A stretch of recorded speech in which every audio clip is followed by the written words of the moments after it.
ese tiempo de alabanza, de victoria. Se siente una presencia muy fuerte en este lugar. ¿Cuántos creemos que tenemos un Dios bueno? A pesar de todas las circunstancias, siempre ha sido fiel y se ha mantenido fiel. ¿Cuántos declaramos la bondad de Dios en este mundo, en esta vida? ¿Cuántos podemos reconocer a Dios en cada uno de nuestros caminos? Dándole gracias a Él por todas las bendiciones y por todas las cosas que hace por nosotros, aún sin merecerlo.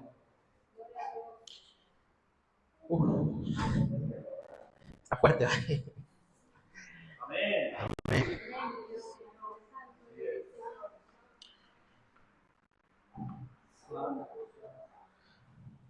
El mensaje que voy a compartir hoy voy a hablar un poco de mí, ¿vale? Me voy a volver un poco vulnerable delante de Dios y delante de ustedes para que conozcan que por estar aquí no soy ni más ni menos, soy igual que todos. Soy una persona de carne y hueso y soy polvo de la tierra, ¿vale? Hace no mucho escucho que mi madre últimamente está en el móvil, parece una adolescente, y yo no sé si alguno de los padres sabe algún truco o algo para que mi madre deje ese móvil y salga afuera a hacerse amigo de otros padres rezagados o rebeldes. Pero lo que me agrada de eso es porque mi madre habla con sus amistades de cuando ella era niña, de cuando tenía 5 o 10 años, que ha llegado, no sé de cómo, pero ha encontrado los contactos de aquellas personas y se tira todos los días, todo el día hablando.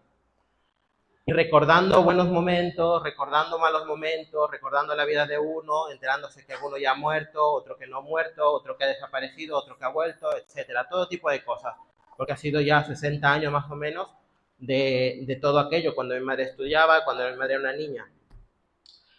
Y debido a eso, pues yo también caí en esa nostalgia. No sé si muchos vieron en el estado que puse ayer una foto mía de cuando era un niño, y puse al lado de nostalgia, porque también caí en esa cosa de nostalgia. Y me agradó esa parte, porque uno empieza a buscar, empieza a recordar cosas, empieza a ver cómo recordar buenos momentos y recordar malos momentos de tu vida. Y aunque los simples recuerdos, por agradables que sean, no son necesariamente o no bastan simplemente para matar el dolor a la soledad, aunque sean agradables, aunque sean buenos, ¿verdad? Y os contaré un poco del tema que vamos a compartir, bueno, que voy a compartir hoy. El tema, si alguno quiere tomar apuntes, el tema es directamente la riqueza de desilusionarse con Dios. Digo, aunque a lo mejor alguno esté poniendo alguna cara un poco rara, porque es un tema un poco extraño, pero dejadme explicarme un poco. Hablando de la nostalgia, yo recordé muchas cosas de cuando era niño, cuando vivía allá en mi país, y me atrevo a decir que cuando llegué aquí a España han sido los peores años de mi vida, hasta cierto punto, obviamente. Sí, porque si no...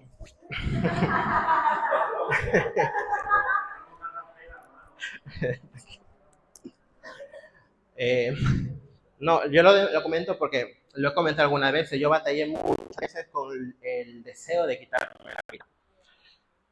En la desilusión que yo tuve recordando las cosas fue cuando yo llegué aquí a España, literalmente el primer día. Me llevó una desilusión muy grande por dos. Aunque cabe recalcar que yo fui creciendo en una familia estrictamente católica, pero siempre había como unos puntitos, porque hubieron unos vecinos que eran misioneros de Brasil, que eran cristianos también, y a veces nos invitaban ellos. Tengo recuerdos de haber ido a alguna que otra vigilia, alguna reunión de oración, y algún que otro, se puede decir, encuentro. En ese tiempo yo tenía creo que unos 6 años más o menos. Y siempre escuchaba las promesas de que Dios es bueno, de que Dios es fiel, de que Dios siempre está presente, de que Dios no te abandona. Y me crecí con esas cosas. Aunque básicamente por la tradición de mi madre, de mi familia, de hacer la catequesis, de bautizarme en la iglesia católica, etcétera, etcétera, etcétera, se me olvidaron muchas veces, pero siempre las tenía eso. Yo recuerdo muchas veces cuando pasaban malas situaciones, bueno, en ese tiempo rezaba. Ahora oro. Ahora hablo con Dios directamente. Y el punto de desilusión es cuando yo llegué aquí a España, yo viví una situación muy, muy fea. La desilusión me llevé por dos. La de mi padre carnal y una desilusión con Dios al mismo momento, las dos cosas. Verano de 2008, el mes de agosto, por ciertas circunstancias, por ciertas mentiras, a mi padre lo pillamos con una mentira.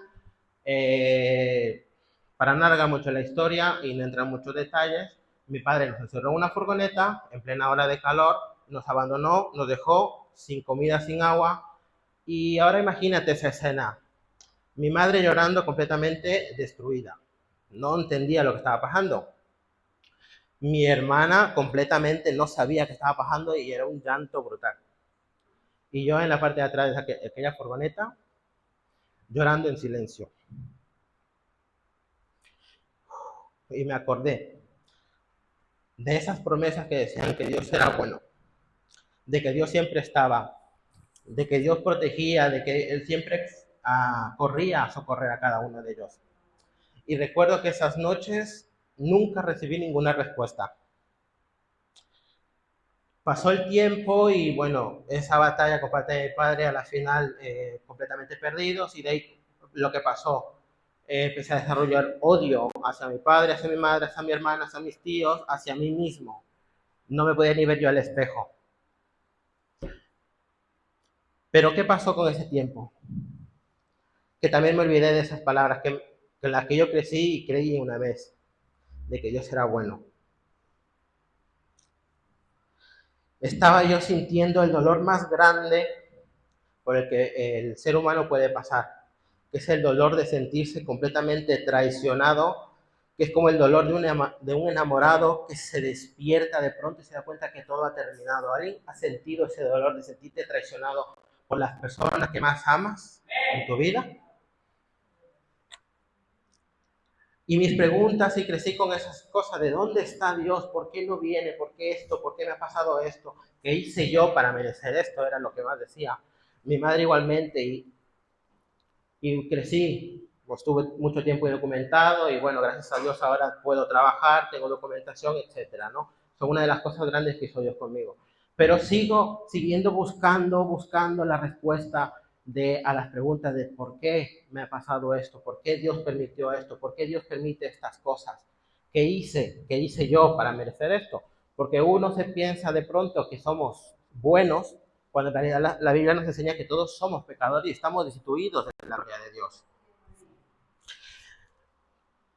Así que si alguno quiere apuntar algo, pon: desilusiones pequeñas tienden a acumularse con el tiempo, debilitando mi fe en el torrente de lava ardiente de las dudas. Y es verdad que nadie es inmune a la espiral descendente de la desilusión. Y con esto quiero poner el versículo que vamos a leer hoy.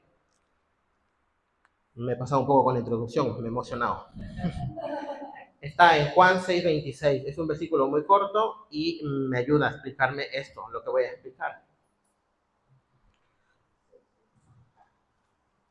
¿Ya lo tenemos todos? Vale.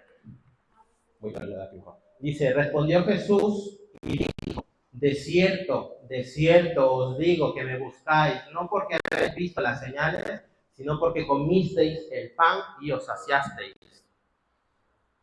Hasta aquí. ¿Me podéis sentar? No. Muchas veces me encontré con el hecho de que Dios permanecía escondido, y ese es peligroso porque nos podemos descarriar muy seriamente. Nos puede tentar, nos hace tentar a ver en Dios como un enemigo y a interpretar el hecho de que se esconda como que Él nos interesa por nosotros. En este caso, Él nos interesaba por mí. Muchas de las veces me pensé, digo, a Él le interesa las cosas que haga diario, todas las cosas cotidianas le interesan a Dios de parte de mí. Nunca encontré una respuesta. Y es cuando te cuestionas si verdaderamente a Dios le importan los detalles de tu vida diaria, o más aún, si en verdad Él es tan bueno y le importas, porque siempre escuchamos que Dios le puso el nombre a todas las estrellas y que puede conocer tu nombre y te conoce a ti porque Él te formó, pero es que cuando llegas a esa situación no lo entiendes. ¿Por qué? ¿Por qué Dios se mantiene escondido con todas estas cosas? Y obtiene la tentación de orar menos, porque la desilusión no me la ha llevado solo fuera de Cristo, me la ha llevado también cuando ya he estado. Y tantas oraciones pequeñas que quedan sin respuesta, ¿Qué podríamos esperar de oraciones más grandes? ¿Qué podemos esperar? Y dejamos de orar con frecuencia y nos vuelve a atacar el pensamiento, a Dios no le interesa mi vida, y dejas de orar y te empiezas a apartar. Y te voy a dejar como un esquema de lo que significa, cómo ataca la desilusión a nosotros.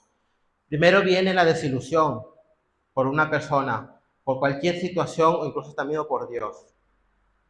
Después entra una semilla de duda y se siembra en tu corazón. Más tarde empieza una reacción de ira o la sensación de haber sido traicionado. Y comenzamos a dudar de que Dios sea digno de confianza y de que si en realidad podemos poner nuestra vida en sus manos. ¿Se han sentido así de alguna manera, de este sentido? Y cuando esas dudas se deslizan en nuestro interior, nos hallamos menos preparados para cuando hay grandes crisis. La pregunta es, como dice Salmo 44, 23, ¿no? Resumido, dice, ¿dónde está Dios cuando nosotros sufrimos? Y si Dios puede hacer milagros palpables, visibles, ¿por qué no lo hace? Por ejemplo, en el libro de Éxodo se presenta a Dios entrando casi a diario en la vida, casi a diario en la historia humana, actuando en justicia y hablaba para que todos lo escucharan. Incluso se había vuelto visible. Sabemos la historia de cuando el pueblo de Israel salió de Egipto, cómo Dios los acompañaba, miraron cómo se abrió un mar. Yo hago eso, no puedo, ni siquiera con una pistola de aire. Pero ellos mirando grandes cosas, miraban la columna de fuego, miraban, tenían el maná todos los días, las nubes los acompañaban en el desierto y Dios los protegía y ellos eran un pueblo muy rebelde y Dios los perdonaba y eran muy rebeldes y sabemos lo que pasó después. Pero la verdad es que nosotros queremos pruebas, evidencias y una aparición personal, de manera que el Dios del que hemos oído hablar se convierte en el Dios que nosotros podamos ver. Y está comprobado que la presencia visible de Dios no mejoró en nada la fe de todos los israelitas y ni la hizo dudadera. En Éxodo 32 está todo eso. Los israelitas, aun cuando se hallaban enfrente de la frontera misma de la tierra prometida y aún tenían toda su abundancia desplegada delante de ellos seguían sintiendo el vivo deseo de volver a los buenos tiempos de la esclavitud en Egipto. En Éxodo 16:3, en Números 14:2-4. Y estos resultados del pueblo de Israel nos ayudan a comprender por qué Dios no interviene directamente hoy en día. Y eso es porque también vemos muchos cristianos que solo suspiran por un mundo repleto de milagros y señales espectaculares de la presencia divina. La pregunta es, ¿por qué? Porque los israelitas nos han dado muchas pruebas de que las personas deseamos más las señales que desear a Dios mismo en realidad, en nuestras vidas. Y generalmente cuando estamos desilusionados con Dios, nuestras preguntas se centran todos por igual en el punto de vista humano. Por ejemplo, ¿por qué Dios es injusto? Lo que en realidad estamos preguntando es por qué Dios es injusto conmigo. A la pregunta de por qué Dios guarda silencio, ¿por qué parece que no me está hablando a mí? Y en la pregunta de lo que Dios esconde, ¿por qué Dios se esconde? Lo que estamos preguntando es por qué Dios se está escondiendo de mí. ¿Por qué no me da respuestas que yo necesito en nuestra vida? Pero es que en realidad lo que Dios quiere es que no lo analicemos. Él quiere que nosotros lo amemos.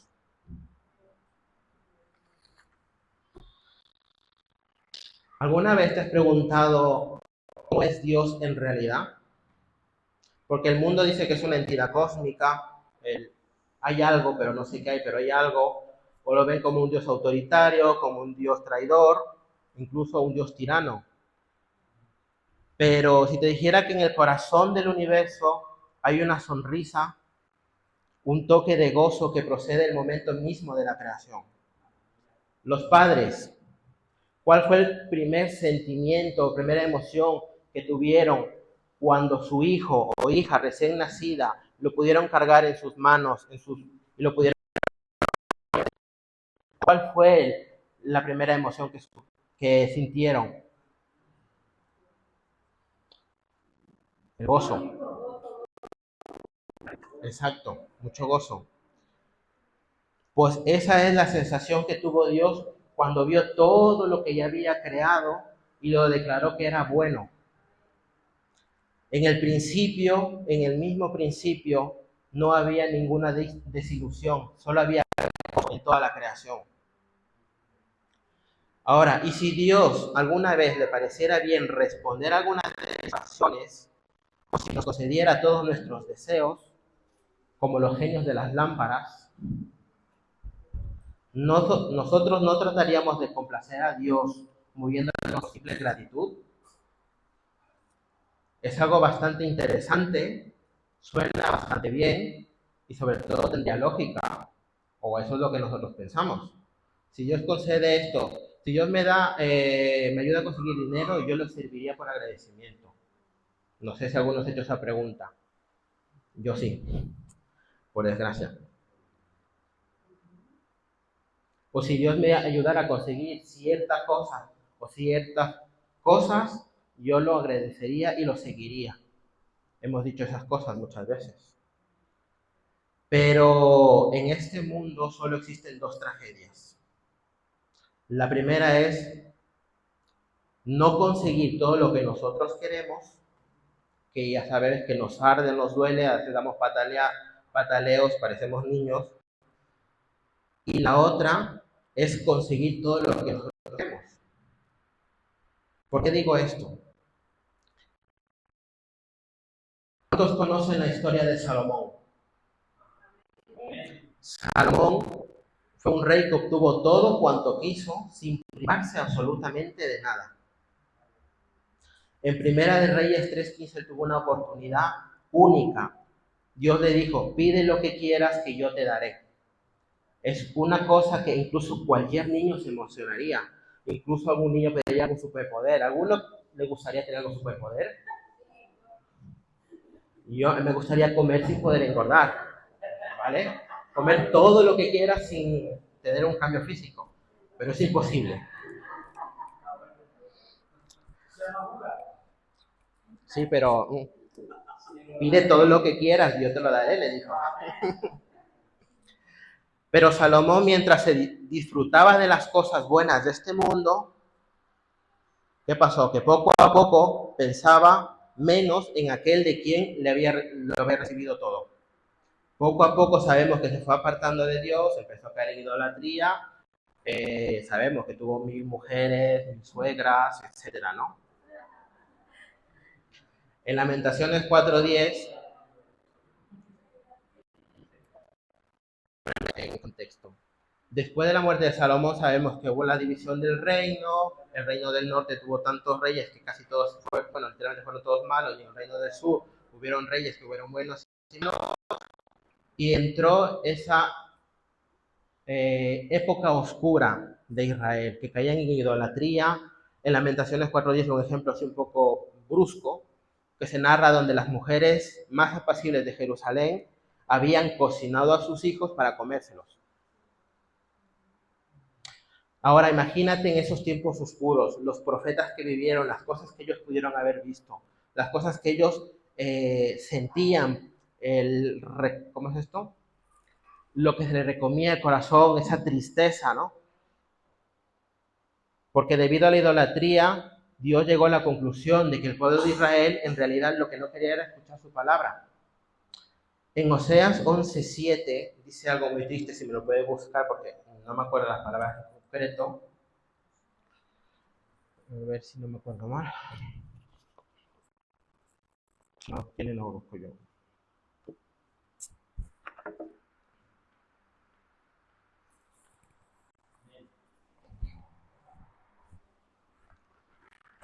Perdona, también estamos probando pantalla nueva y por eso hay fallos técnicos, de cables y enfoque y... Dice, entre tanto, mi pueblo está adherido a la rebelión contra mí. Aunque me llaman el Altísimo, ninguno absolutamente me quiere enaltecer. El pueblo estaba completamente apartado de Dios, no querían saber, no querían escuchar. Y es cuando nosotros vemos que Dios es un padre, pero también era una persona enamorada de su pueblo. Y cuántas veces Dios revelaba sus sentimientos más profundos a los profetas y había había escondido su rostro, pero su rostro estaba lleno de lágrimas. ¿Cuántas veces Dios clamaba al pueblo de Israel para que se volviera a Él? Y es un momento muy triste, tanto para Dios, y un momento por todo lo que aconteció a continuación de todas esas cosas. Pero hay una cierta esperanza de todos los escritos de los libros de los profetas. Había un mensaje que estaba por encima de todos. El mensaje era que el traicionado era Dios, no era Dios el traidor, sino que era Israel el que cada vez o cada 2 por 3 corría hacia la idolatría. Y pasaba el tiempo, es cuando está el conocido como el periodo de silencio, cuando Dios ya no habló, estuvo cierto tiempo en silencio sin aparecer, y es cuando vuelve a aparecer en el mayor acontecimiento que cambió el mundo entero. ¿Sabemos cuál es? El nacimiento de nuestro Señor Jesús. Pero un dato curioso, sabes, la desilusión no desapareció de la tierra en los días de Jesús tampoco. Y no ha desaparecido aún a pesar de los años, que llevamos más de 2000 años y todavía sigue atacando ese monstruo, digámoslo, de la desilusión en nosotros. Y si vemos que Jesús se retiraba muchas veces, se escondía, incluso lloraba. ¿Por qué? Porque él anhelaba lo que el poder nunca podrá obtener. Jesús es un rey justo, muchas veces decimos que es un caballero, que él no quiere sumisión, él solo quiere nuestra.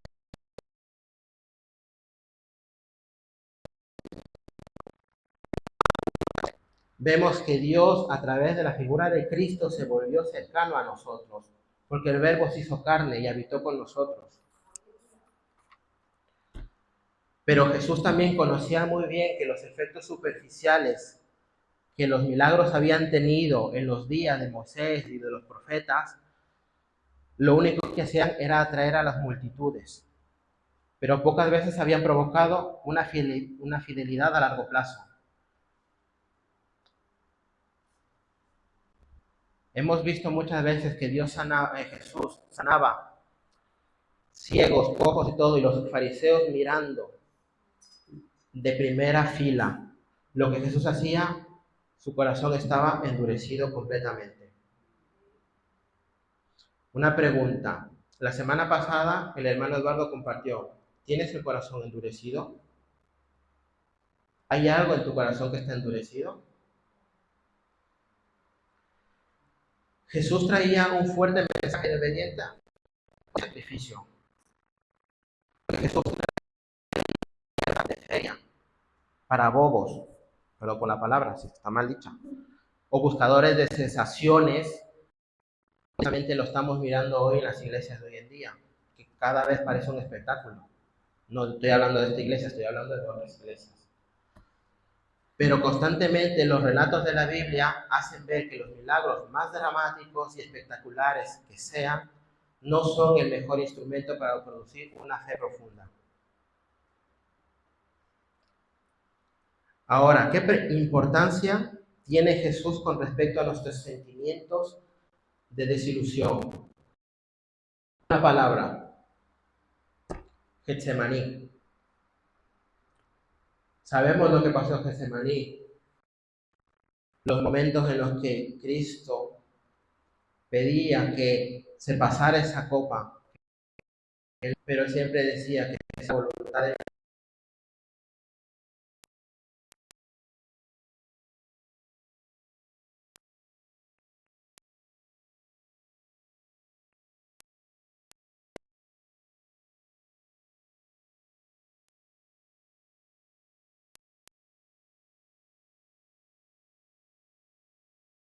Jesús, desilusión.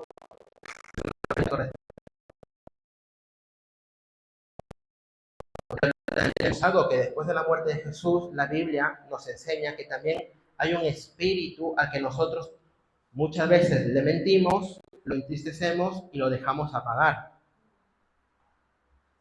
Sabemos que el Espíritu Santo mora en nosotros. Y eso nos hace representantes de Dios aquí en la tierra. Somos la santidad de Dios, somos los obreros de Cristo aquí en la tierra. Y todo eso,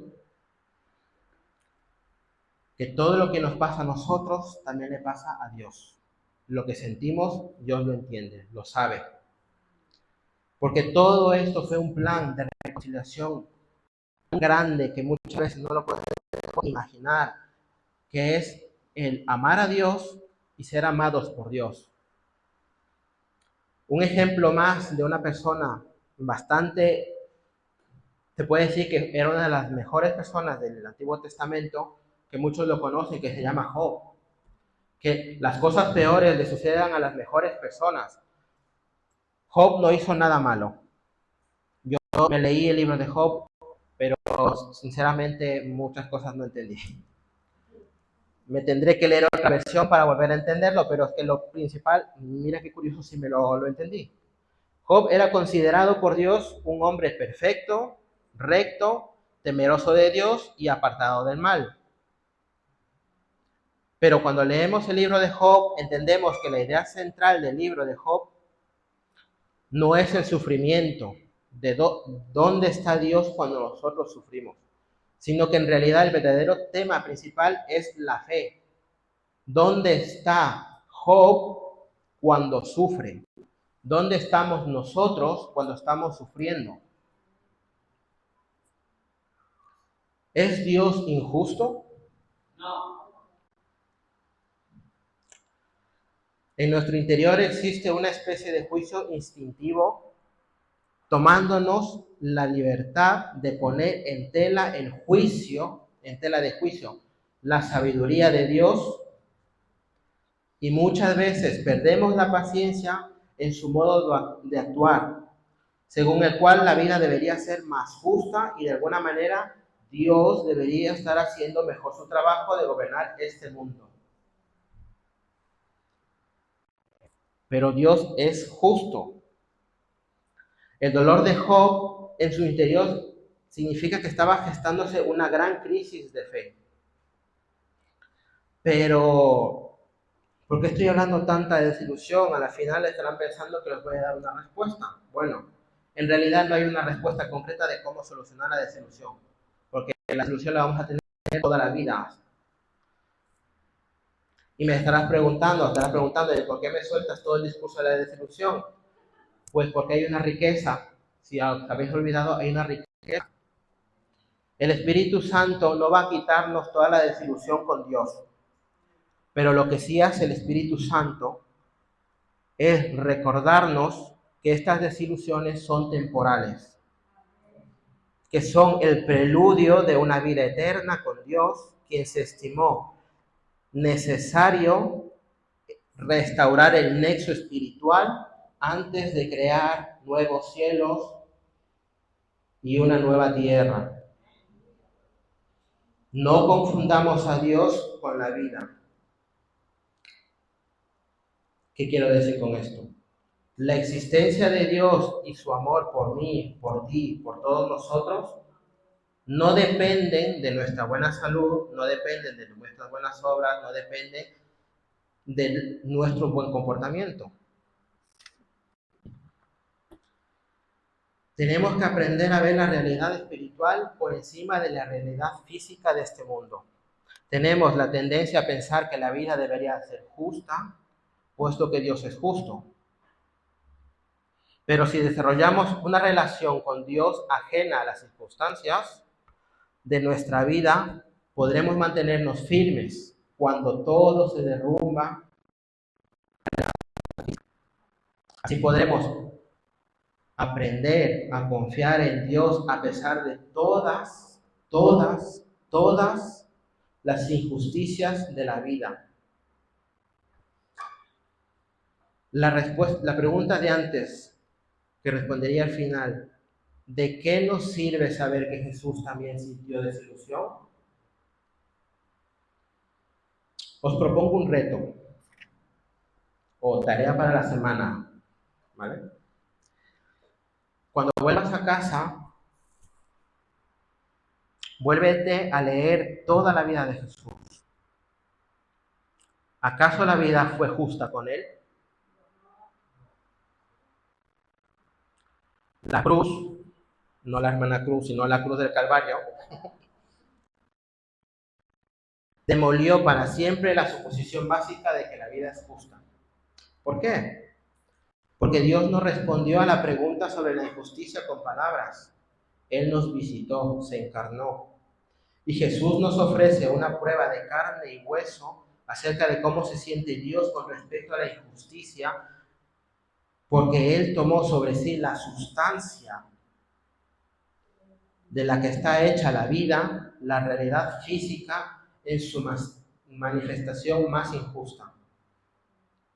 Porque en aquel día fue Dios mismo el que recibió sobre sí la maldición, la cruz del Calvario, que sostenía el cuerpo desnudo de Jesús y cubierto de llagas, puso al descubierto toda la violencia e injusticia de este mundo. Y al mismo tiempo, la cruz también reveló el tipo de mundo que tenemos y el tipo de Dios que es nuestro Dios. Por un lado, un mundo brutal, de brutal injusticia, y el otro lado, un Dios de amor que está dispuesto a todo sacrificio. Ahora, nadie está exento de la tragedia de la desilusión. Nadie. Pero Dios mismo, ni Dios mismo lo estuvo. Jesús no ofreció una inmunidad ni manera alguna de escapar de las injusticias, sino más bien nos dio una forma de atravesarlas y pasar al otro lado. ¿Cuál es esa forma? Está aquí, escrita. Y gracias a Jesús es muy probable que ahora que lo comprendan o lo comprendamos, porque de alguna forma inefable en Getsemaní y en el Calvario, Dios mismo se vio obligado a enfrentarse a un Dios escondido. Es como una lucha de Dios contra Dios. Y Dios, Cristo, aprendió por sí mismo la plenitud de lo que significa sentirse abandonado por Dios. Padre, Padre, ¿por qué me has desamparado? Y ahora, con esto voy a finalizar. ¿Cuál es la riqueza? Como ya os he dicho, no hay solución para la desilusión. ¿Pero qué puedo entender yo por esa riqueza? Aparte de que he estado una semana, literalmente, que he podido dormir poco debido a que en extraterrestre yo, en un momento que logré quedarme dormido, tuve un sueño. Pero es que en ese sueño simplemente Dios me dijo, solo tienes que entregarme tu corazón. No sabes cuántas veces estoy intentando que me lo entregues. Esas pocas palabras literalmente me destrozaron. Y estuve, en casa llorando, me gustaría decir que, y esa tarde yo me levanté y empecé a declarar la victoria, no, me puse a llorar. Porque cuando tú sabes que a pesar de que las cosas pueden ir bien, siempre hay algo en nuestro corazón que no lo hemos entregado, no le hemos rendido a Dios del todo. Por esa razón os hago una pregunta. ¿Está vuestro corazón endurecido? ¿Hay algo que esté endurecido, que no hayamos entregado? ¿Tenemos miedo, vergüenza o algo de entregarle a Dios? A pesar de que Él lo sabe, pero es necesario que nosotros lo confesemos con nuestra boca y le entreguemos a Él y esperemos que Él haga la obra. Muchas veces Dios nos da respuestas. ¿Por qué? Porque a lo mejor no nos va a servir de nada la respuesta de Dios, o a lo mejor nuestro conocimiento limitado no puede entender la magnificencia del conocimiento ilimitado de Dios. Y a veces llevo de 2017 que me convertí hasta ahora, no encuentro una respuesta. ¿Por qué mi padre hizo lo que hizo? ¿Por qué Dios en ese momento de gran dificultad, de gran dolor, no hizo nada?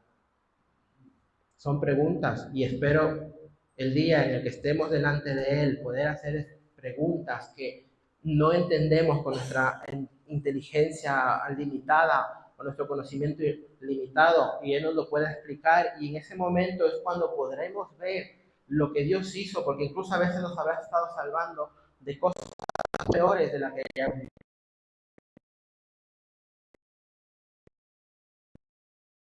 Voy a dejar con esta frase de un libro que leí, porque cuando tuve ese sueño me sentí distinto. Aparte, después de llorar un buen rato, cuando como se dice, una gradita y para adelante, ¿no? Pues me pasó literalmente, después de haberme descargado de todo eso, me levanté.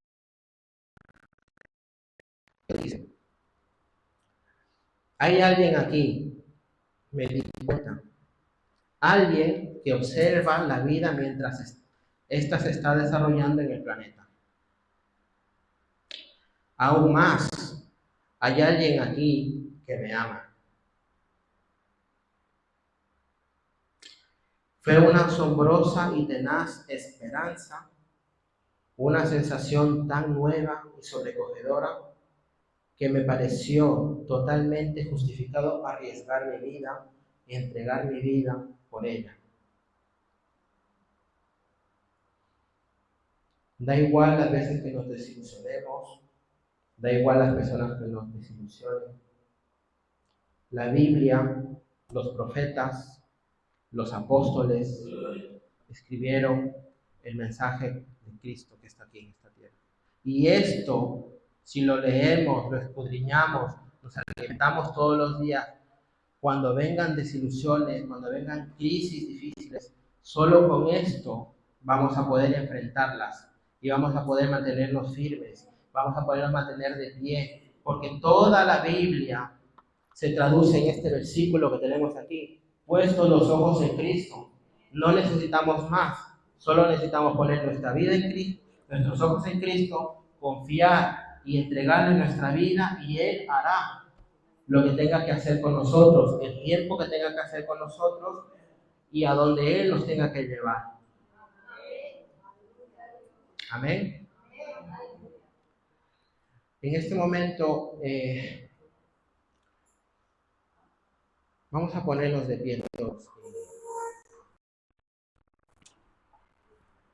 Si puedes acompañar con una... Mira,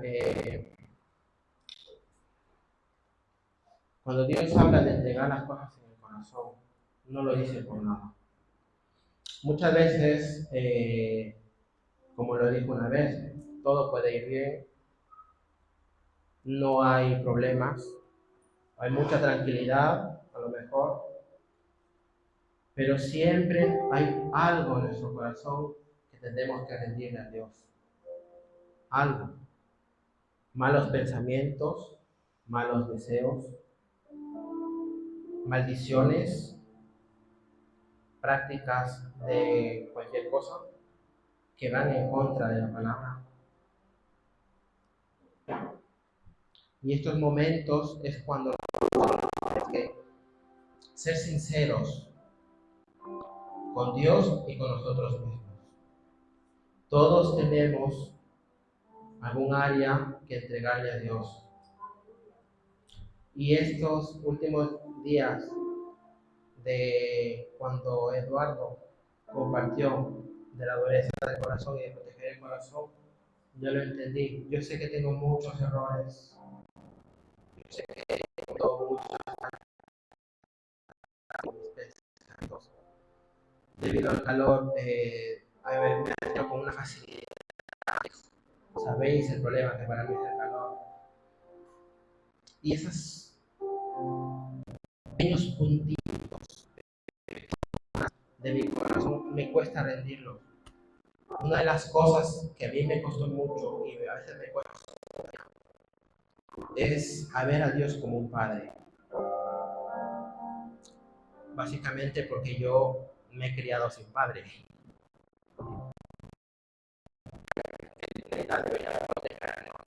Pero no a todos. Y en realidad si todavía sigue viviendo, no lo sé. Pero en el momento en que tenemos esas cosas, que vienen tiempos difíciles, y hoy estamos aquí reunidos, pero cuando vengan esos tiempos en los que en realidad vendrán las grandes crisis, los grandes desastres, lo que pasó en 2020 con el tema del COVID, cuánta gente perdió su fe. Mucha gente en los comentarios de internet decía, Dios había perdido la batalla, pero Dios no perdió nada. Que Dios lo permitiera es una cosa, pero Dios nunca pierde ninguna batalla. Así que Dios es injusto, no es injusto. ¿Está escondido Dios? Cierra tus ojos un momento. Pregunta, ¿está Dios escondido? Si ahora los abres y miras a tu alrededor, verás que todos somos parte del cuerpo de Cristo. Dios no está escondido. Dios mora en cada uno de nosotros. Dios nos hizo un cuerpo a todos. Dios está en silencio. La pregunta es, o la pregunta que debe hacerse uno,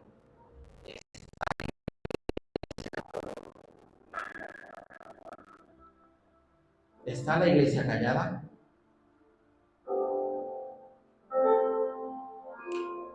Y ante cualquier pregunta que se geste a lo largo de nuestra vida, debemos siempre filtrarlo con la palabra, buscar al que creó esa palabra y que sea Él el que obre. No debemos nosotros tomar fuerzas por nosotros mismos. La vamos a liar mucho, vamos a meter la pata, vamos a tropezar, vamos a golpear, peor. Pero si nos entregamos 100%, 1000%, todo, cada fibra muscular, cada célula, se lo ponemos a Él. Da igual la catástrofe que venga, da igual la crisis de temor que venga, poder hacer frente a todo, porque no estamos solos. Es Cristo que está con nosotros y con Él, solo con Él, podemos seguir avanzando. Padre, te damos gracias, Señor, esta mañana por cada uno. Gracias, Señor, ¿verdad, Señor? Por hablarme a mí, Señor, primeramente, Señor. Todo lo que he compartido, Señor, lo he hecho